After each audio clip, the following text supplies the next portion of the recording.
पूर्वं वयं घनैक्यकरणसूत्रं दृष्टवन्तः। अद्य वयम् अन्त्यादिधनज्ञाने करणसूत्रं द्रक्ष्यामः। नाम चय आदि तथा गच्छानां गणितं द्रक्ष्यामः। तन्नाम किं? चय आदि गच्छ नाम किं? तस्य सामान्यतया अहम् एकम् उदाहरणसदृशं वदामि। कश्चन दाता द्विजेभ्यो प्रथमे दिने किञ्चित् नाम निष्कद्वयं ददाति इति चिन्तयामः। सः प्रतिदिनं कानिचन निष्कान् वर्धयित्वा, नाम यथा चिन्तयामः निष्कत्रयं वर्धयित्वा दत्तवान्। 8 दिनपर्यन्तं यदि सः यच्छति चेत् सः कियत् दत्तवान्, अन्तिमे दिने कियत् दत्तवान्, मध्यमे दिने कियत् दत्तवान्, तथा सर्वं मिलित्वा कियत् दत्तवान् इति अस्माभिः ज्ञातुं शक्यते। तत् कथं पश्यामः। तर्हि तस्य उदाहरणं पूर्वं स्वीकुर्मः। आद्ये दिने ब्रह्मचतुष्टयं दत्त्वा द्विजेभ्योऽनुदिनं प्रवृत्तः दातुं सखे पञ्चचयेन पक्षे ब्रह्मावदद्रा कथितेन दत्ताः। तर्हि एकः दाता द्विजेभ्यो प्रथमे दिने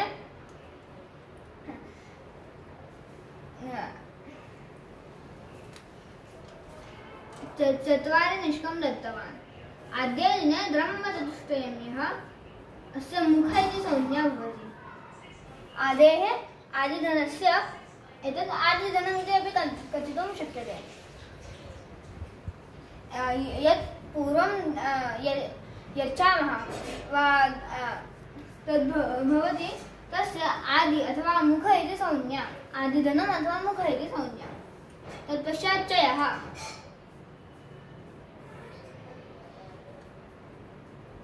चयः सः पञ्च वर्धयित्वा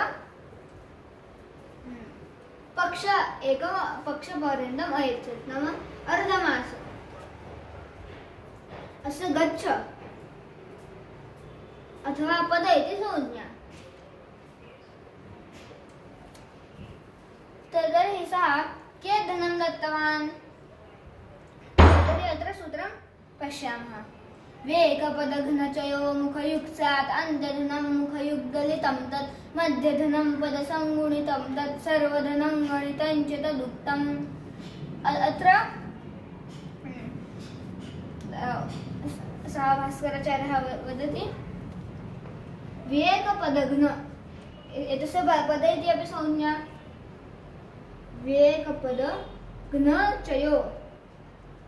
वेकपदघ्नचयो मुखयुक्स्यात् मुखेन युक्स्यात् इत्युक्ते 14 गुणितं 5 अधिकं 4 70 अधिकं 4 चतुस्सप्तति।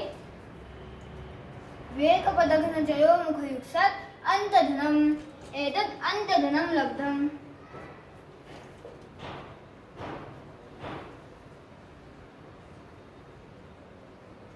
अन्त्यधनम् एतत् अन्त्यधनं मुखयुग्दलितं तत्, नाम एतत् अन्त्यधनम् अन्तिमे दिने एतावत् धनं दत्तम्। अन्त्यधनं मुखयुग्दलितं तत्, यद् अन्त्यधनं भवति तद् मुखेन युक् दलिते सति अन्त्यधनं मुखयुग्दलितं तत् मध्यधनम् एतत् मध्यधनम्।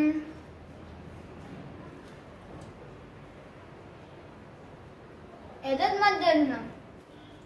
मध्यधनं पदसङ्गुणितं तत्, यद् मध्यधनं पदेन सङ्गुणितं तत्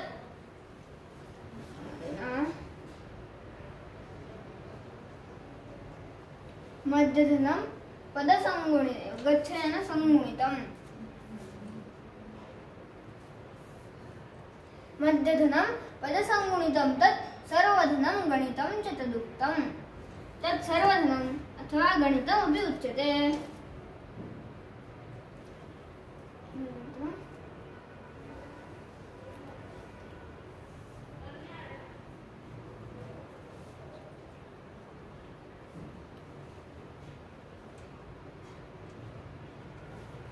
एतावदस्माकं गणितं नाम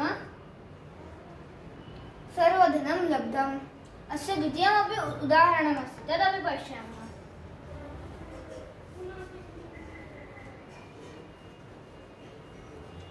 आदिसप्तचयः पञ्च गच्छोष्टौ यत्र तत्र मे मध्यान्तधनसङ्ख्ये वद सर्वधनं च किम्। तर्हि आदि इत्युक्ते मुखं, सप्त, चयः पञ्च, गच्छः अष्टौ, यत्र तत्र मे मध्य अन्तधनसङ्ख्ये के इति वद, तथा सर्वधनमपि किमिति वद।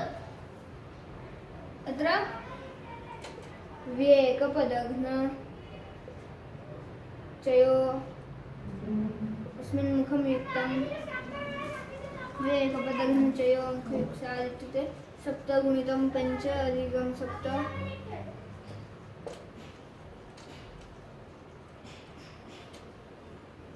द्विचत्वारिंशत्। व्येकपदघ्न चयो मुखयुक्तात् तत् अन्त्यधनं मुखयु दलितं तत्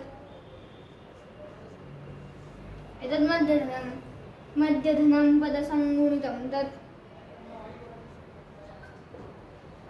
एतत् अत्र पद गच्छ।